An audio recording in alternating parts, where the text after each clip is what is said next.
আমরা আজকে আলোচনা করব সেন্টেন্স নিয়ে। সেন্টেন্স কি? সেন্টেন্স হচ্ছে, সেন্টেন্সের বাংলা হচ্ছে বাক্য। এই বাক্যটা কি? বাক্য হচ্ছে এন্স থেকে হচ্ছে সিকুয়েন্স।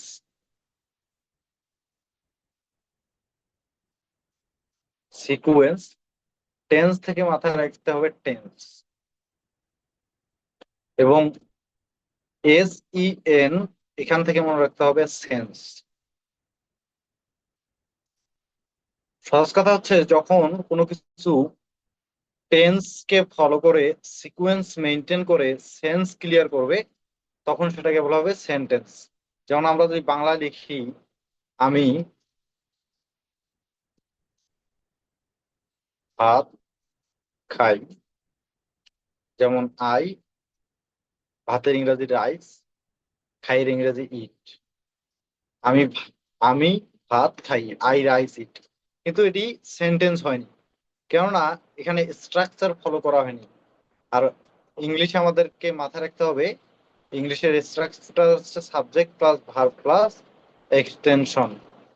তাহলে সাবজেক্ট কি? আই, ভার্ব হচ্ছে ইট, এবং অবজেক্ট হচ্ছে রাইস। আই ইট রাইস, এই যে সিকোয়েন্স মেনটেন করছে এবং একই সঙ্গে অর্থ প্রদান করতেছে, অর্থাৎ সেন্স ক্লিয়ার করতেছে, তখন সেটাকে বলা হবে সেন্টেন্স।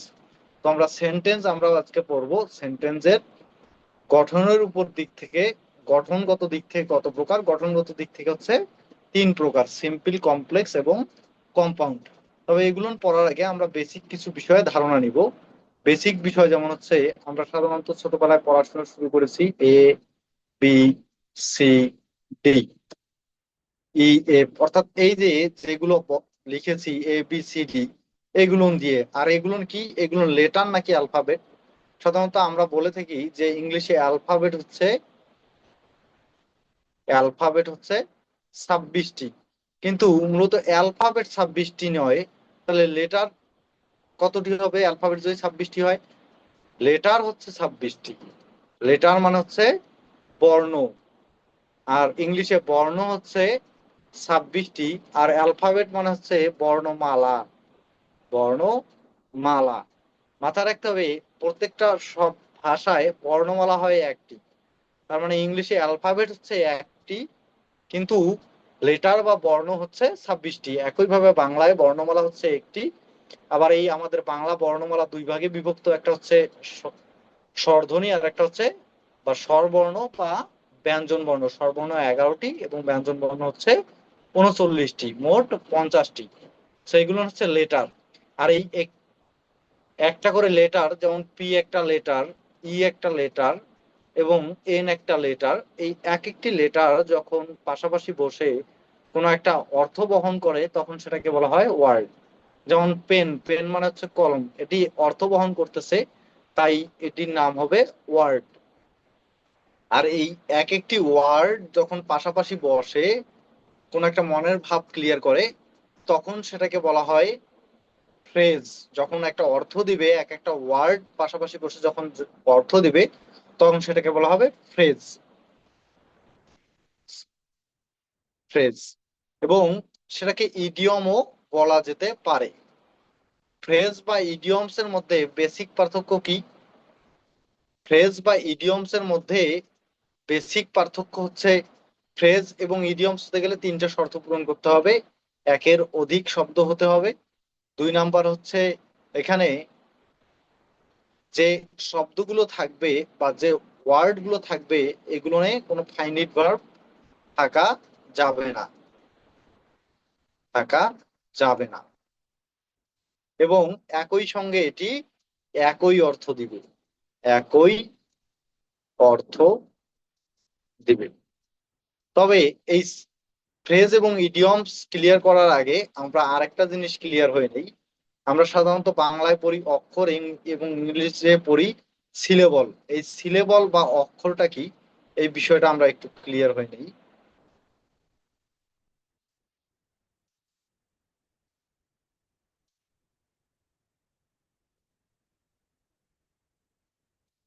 কি বললাম? সিলেবল বা বাংলায় যেটাকে বলা হয় অক্ষর। সিলেবল বাংলায় যেটাকে বলা হয় অক্ষর। এই অক্ষর বা সিলেবল আমরা কিভাবে বের করব? অক্ষর বা সিলেবল হচ্ছে শব্দের যে অংশ আমরা এক প্রায়াসে উচ্চারণ করি, এই এক প্রায়াসে উচ্চারিত রূপটাই হচ্ছে সিলেবল বা অক্ষর। যেমন আমি লিখলাম পেন, পেন এক প্রায়াসে উচ্চারিত হয়েছে, কিন্তু আমি যদি লিখি ফাদার, ফাদার, ফাদার, তো এখানে দুই প্রায়াসে উচ্চারিত হয়েছে। আর সিলেবল হচ্ছে চার প্রকার: মনোসিলেবল, ডাইট সিলেবল, ট্রাই সিলেবল এবং পলিসিলেবল। এই সিলেবল গুলো বের করব কিভাবে? মাথায় রাখতে হবে যতটা ভাওয়েল থাকবে ততটা সিলেবল হিসেবে কাউন্ট হবে ওয়ার্ডে। তবে মনে রাখতে হবে যদি পাশাপাশি একাধিক ভাওয়েল থাকে সেই একাধিক ভাওয়েলকে আমরা একটি হিসেবে কাউন্ট করব। এখন ইংলিশে ভাওয়েল কতটি? ইংলিশে ভাওয়েল হচ্ছে পাঁচটি: এ, ই, আই, ও, ইউ। যেমন লিখলাম বিউটিফুল, বিউটিফুল। এই যে একাধিক ভাওয়েল একসঙ্গে আছে তাই এখানে একটি কাউন্ট করব, এখানে একটি আছে এবং এখানে একটি আছে, তার মানে বিউটিফুলে তিনটা সিলেবল রয়েছে, তাই এটাকে বলা হবে ট্রাই সিলেবল। আর অক্ষর যেমন আমি লিখলাম বিশ্ববিদ্যালয়, বিশ্ববিদ্যালয়। অনেকে আছে বলবে বিশ্ববিদ্যালয়, অনেকে আছে বিদ্যালয়। কেউ বলবে দুইটা ওয়ার্ড, কেউ বলবে তিনটা ওয়ার্ড, কেউ বলবে বিশ্ববিদ্যালয়, কেউ বলবে আবার পাঁচটা অক্ষর বা পাঁচটা সিলেবল। তাহলে এখানে কয়টা সিলেবল আসলে আছে সেটা আমরা কিভাবে বের করব? সহজে যদি আমরা বের করতে চাই তাহলে আমরা বাংলিশ মেসেজ যেভাবে করি সেভাবে এটা লিখে নিব। যেমন বিশ্ববিদ্যালয়, যে বিশ্ববিদ্যালয়ে যতটা ভাওয়েল আছে, একটা, দুইটা, তিনটা, চারটা, পাঁচটা, এটা আমরা ততটা অক্ষর বলে কাউন্ট করব। তার মানে এখানে পাঁচটা ভাওয়েল আছে, এখানে তার মানে অক্ষর রয়েছে পাঁচটি। আশা করি সিলেবল কি সেটা ক্লিয়ার। এখন আমরা আসি ফ্রেজ এবং ইডিয়মসে। কি বলেছি? ফ্রেজ এবং ইডিয়মস হতে গেলে তিনটা শর্ত পূরণ করতে হবে: একের অধিক শব্দ হতে হবে, ওই শব্দগুলো ফাইনাইট ভার্ব থাকা যাবে না, এবং একই অর্থ প্রদান করবে। যেমন আমি লিখলাম স্লোলি, স্লোলি, স্লোলি কি? স্লোলি হচ্ছে একটি ওয়ার্ড, কিন্তু আমি যদি লিখি in a slow way, slowly মানে হচ্ছে কি? ধীরে। ইন এ স্লো ওয়ে মানেও হচ্ছে ধীরে। এখানে প্রথম শর্ত কি ছিল? একের অধিক শব্দ হতে হবে, যেটা পূরণ করেছে। কোনো ফাইনিট ভার্ব থাকা যাবে না, এখানে কোনো ফাইনিট ভার্ব নেই। এবং একই সঙ্গে এখানে কি একগুচ্ছ যে ওয়ার্ড আছে এগুলো একই অর্থ প্রদান করতেছে, তার মানে এটা হচ্ছে ফ্রেজ। এখন আমাদেরকে বুঝতে হবে ফাইনিট ভার্ব কি এবং নন ফাইনিট ভার্ব কি। তো আমরা আজকে নন ফাইনিট ভার্বটা চিনবো। নন ফাইনিট ভার্ব মাথায় রাখবেন, যদি অক্সুলারি ছাড়া ভার্বের সঙ্গে আইএনজি, অক্সুলারি ছাড়া ভার্ব প্লাস ভার্বের ভি3 এবং 2+V1 হয়, তখন সেই ভার্বগুলোকে বলা হয় নন ফাইনিট ভার্ব। যেমন ডু হচ্ছে ফাইনিট ভার্ব, ডিড হচ্ছে ফাইনিট ভার্ব, ডান হচ্ছে নন ফাইনিট ভার্ব। কিন্তু এখানে যদি আমরা লিখলাম হ্যাজ ডান বা হ্যাভ ডান তাহলে সেটা হয়ে যাইতো ফাইনিট ভার্ব। একইভাবে ডুইং, এটা কি? Non finite verb. কিন্তু যদি লিখি ইজ ডুইং তখন সেটা হয়ে যাবে ফাইনিট ভার্ব। আশা করি ফাইনিট ভার্ব এবং নন ফাইনিট ভার্ব আপনারা বুঝতে পারছেন। আপাতত আমরা মনে রাখবো এই যদি স্ট্রাকচারে থাকে তাহলে সেই ভার্ব গুলো হচ্ছে নন ফাইনিট ভার্ব, এবং এর বাইরে যেগুলো ভার্ব থাকবে সেগুলো হচ্ছে ফাইনিট ভার্ব। একইভাবে যদি আমি এখানে ফ্রেজ লিখি বিকজ, বিকজ মানে হচ্ছে কারণে, বিকজ অফ মানেও কারণে। কিন্তু বিকজ অফে একাধিক ওয়ার্ড রয়েছে, এখানে কোনো ফাইনিট ভার্ব নেই এবং একই অর্থ দিচ্ছে, এই কারণে এটার নাম হচ্ছে ফ্রেজ। তাহলে ইডিয়মস কি হবে? ফ্রেজের থেকে আলাদা হলো। ইডিয়মস হবে তখন যখন একের অধিক শব্দ থাকবে, ফাইনিট ভার্ব থাকবে না, একই অর্থ দিবে, কিন্তু এই অর্থটা শাব্দিক অর্থ না হয়ে, শাব্দিক অর্থ না হয়ে ভাবানুবাদ দিবে। ভাবানুবাদটা কিরকম? যেমন আমি ধরেন লিখলাম একটা সেন্টেন্স, বিডি মানে হচ্ছে বাংলাদেশ স্টেট সংসদ ভবন is a white elephant. Bangladesh সংসদ ভবন কি একটা সাদা হাতি? না, বাংলাদেশ সংসদ ভবন হচ্ছে একটা ব্যয়বহুল জায়গা। হোয়াইট এলিফ্যান্ট মানে হচ্ছে ব্যয়বহুল। দেখেন, ব্যয়বহুল তার মানে কি? হোয়াইট মানে সাদা, এলিফ্যান্ট মানে হাতি, কিন্তু সাদা বা হাতি কোনোটাকেই না বুঝিয়ে মধ্যবর্তী একটা অর্থ দিচ্ছে, মানে ব্যয়বহুল। সো যখন একে একের অধিক শব্দ থাকবে, কোনো ফাইনিট ভার্ব থাকবে না, এবং সেটা ভাবানুবাদ দেবে, তখন সেটা ফ্রেজ না হয়ে হবে, সেটা হবে ইডিয়মস। সো আশা করি ফ্রেজ এবং ইডিয়মস এর বিষয়টা ক্লিয়ার। এখন আমরা আসবো sentence versus close. Sentence versus close নিয়ে আমরা একটু আলোচনা করবো। মাথায় রাখবেন, সেন্টেন্স হয় তখন সাবজেক্ট প্লাস যদি ফাইনিট ভার্ব থাকে, তখন সেটাকে আমরা সেন্টেন্স বলি, এবং ক্লোজ তখন হয় যখন সাবজেক্ট প্লাস ফাইনিট ভার্ব থাকে, তখন সেটাকে আমরা ক্লোজ বলি। তাহলে সেন্টেন্স এবং ক্লোজের মধ্যে পার্থক্য কি? লিখলাম যে আই ইট রাইস। এখানে দেখেন, subject plus finite verb plus object রয়েছে, সহজ কথা সাবজেক্ট প্লাস ফাইনিট ভার্ব আছে। তাহলে এটা ফ্রেজ হবে নাকি ক্লোজ হবে নাকি সেন্টেন্স হবে? এখানে ফাইনিট ভার্ব আছে, তার মানে ক্লোজ হওয়ার কোনো সম্ভাবনা নেই, হয় সেন্টেন্স না হলে ক্লোজ। তাহলে এটা সেন্টেন্স নাকি ক্লোজ? এটা উত্তর হচ্ছে সেন্টেন্স। ক্লোজ নয় কেন? ক্লোজ হতে গেলে ক্লোজ মার্কার বা কনজাংশন দ্বারা কানেক্ট হতে হবে, তবেই সেটাকে ক্লোজ বলা হবে। ক্লোজ সাধারণত বাক্যে তিনটি পাওয়া যায়। একটি হচ্ছে প্রিন্সিপাল ক্লোজ, একটি হচ্ছে সাবঅর্ডিনেট ক্লোজ, একটি হচ্ছে কোঅর্ডিনেট ক্লোজ। প্রিন্সিপাল ক্লোজ কি? প্রিন্সিপাল ক্লোজ হচ্ছে বাক্যে সবসময় থাকবে, যেটা আবশ্যক আবশ্যক, এবং এটা সবসময় থাকবে। প্রিন্সিপাল ক্লোজ না থাকলে কখনোই সেটা পূর্ণাঙ্গ সেন্টেন্স হয় না। সাবঅর্ডিনেট ক্লোজ হয়, কোঅর্ডিনেট ক্লোজ হয়। সাবঅর্ডিনেট ক্লোজ এবং কোঅর্ডিনেট ক্লোজ চিনবো কিভাবে? আমি কি বলছি, ক্লোজ গুলো সাধারণত কনজাংশন দ্বারা যুক্ত থাকে। এই কনজাংশন হচ্ছে দুই প্রকার। কনজাংশন হচ্ছে দুই প্রকার, কি কি? সাবঅর্ডিনেট কনজাংশন এবং কোঅর্ডিনেট কনজাংশন। আমরা আজকে শুধুমাত্র কোঅর্ডিনেট কনজাংশন গুলো পড়বো, এবং কোঅর্ডিনেট কনজাংশন ছাড়া বাকি সকল কনজাংশন মনে রাখবো সাবঅর্ডিনেট কনজাংশন। সো এই কোঅর্ডিনেট কনজাংশন গুলো মনে রাখার একটা নিয়ম টেকনিক আছে। কোঅর্ডিনেট কনজাংশন মনে রাখার টেকনিক কি? মনে রাখার টেকনিক হচ্ছে ফ্যান বয়েজ।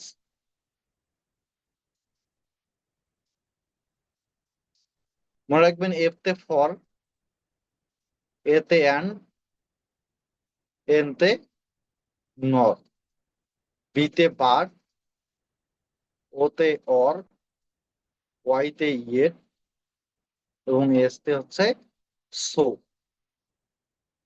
এই কনজাংশন ছাড়া বাকি সকল কনজাংশন হচ্ছে সাবঅর্ডিনেট কনজাংশন। তো এই কনজাংশন গুলো যদি বসে, কি বলছি, যে প্রিন্সিপাল ক্লোজ একটা হবে প্রিন্সিপাল ক্লোজ, আর অপরটি হবে সাবঅর্ডিনেট ক্লোজ অথবা কোঅর্ডিনেট ক্লোজ। কারণ আমরা চিনবো কিভাবে কোনটা সাবঅর্ডিনেট ক্লোজ কোনটা কোঅর্ডিনেট ক্লোজ? যেই অংশের সঙ্গে যে কনজাংশন যুক্ত থাকবে, অর্থাৎ যদি যে অংশটার সঙ্গে সাবঅর্ডিনেট কনজাংশন যুক্ত থাকবে, সেই অংশটার নাম হবে সাবঅর্ডিনেট ক্লোজ, এবং যেই অংশের সঙ্গে কোঅর্ডিনেট কনজাংশন যুক্ত থাকবে, সেই অংশটার নাম হবে কোঅর্ডিনেট ক্লোজ। তাহলে একটা বাক্য লেখা যাক যে he is poor, he is honest. আচ্ছা, দেখেন তো, he is poor, he is honest, এখানে কোনটা কোন ক্লোজ? উত্তর হবে এখানে কোনো ক্লোজ নেই, কেননা এখানে আমাদের কোনো কনজাংশন চোখে পড়তেছে না। এটা একটা সেন্টেন্স, এটা একটা সেন্টেন্স, কিন্তু যখন এই দুইটা সেন্টেন্সকে আমরা ক্লোজ মার্কার দ্বারা একত্রিত করব, যেমন he is poor but he is honest, এই যে ক্লোজ মার্কার দিয়ে আমরা যুক্ত করলাম, এই যে ক্লোজ মার্কার দিয়ে যখন যুক্ত করব, তখন এটা একটা ক্লোজ, আর এটা একটা ক্লোজ, এবং দুইটা মিলে একটা হচ্ছে সেন্টেন্স। কি সেন্টেন্স সেটা আমরা পরে যাচ্ছি। এখন he is poor but he is honest. But আছে এই অংশের সঙ্গে, বাট হি ইজ অনেস্ট। বাটটা কোন কনজাংশন? এটা হচ্ছে কোঅর্ডিনেট কনজাংশন, তার মানে এই অংশটার নাম হচ্ছে কোঅর্ডিনেট ক্লোজ,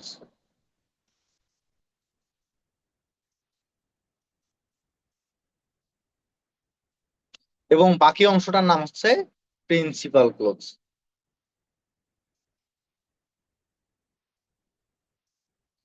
একইভাবে আরেকটা বাক্য লিখি, যেমন কি লেখা যায়,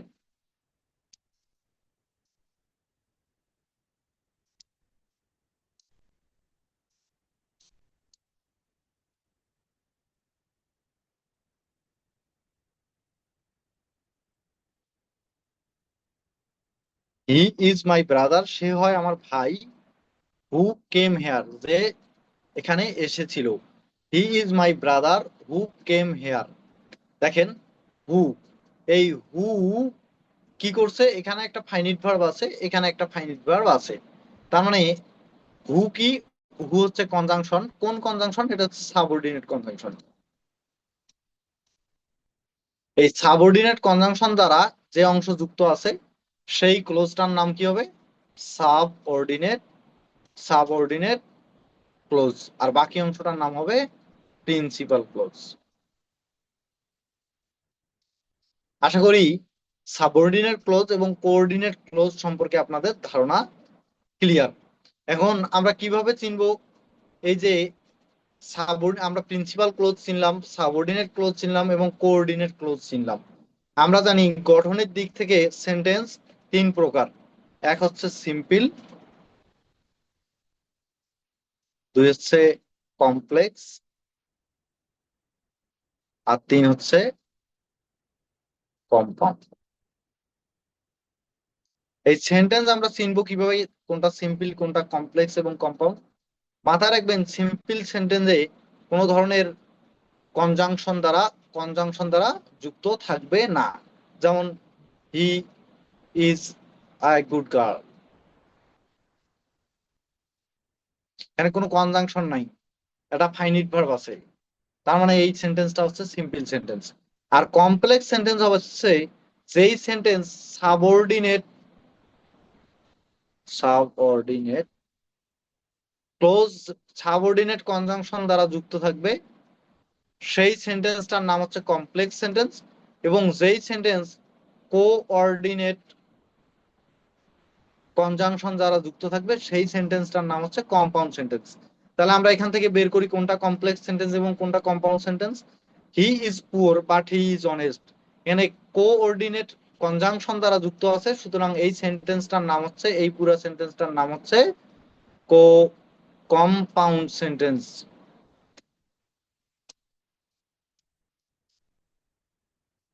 এবং এই অংশটা কি আছে, he is my brother who came hair.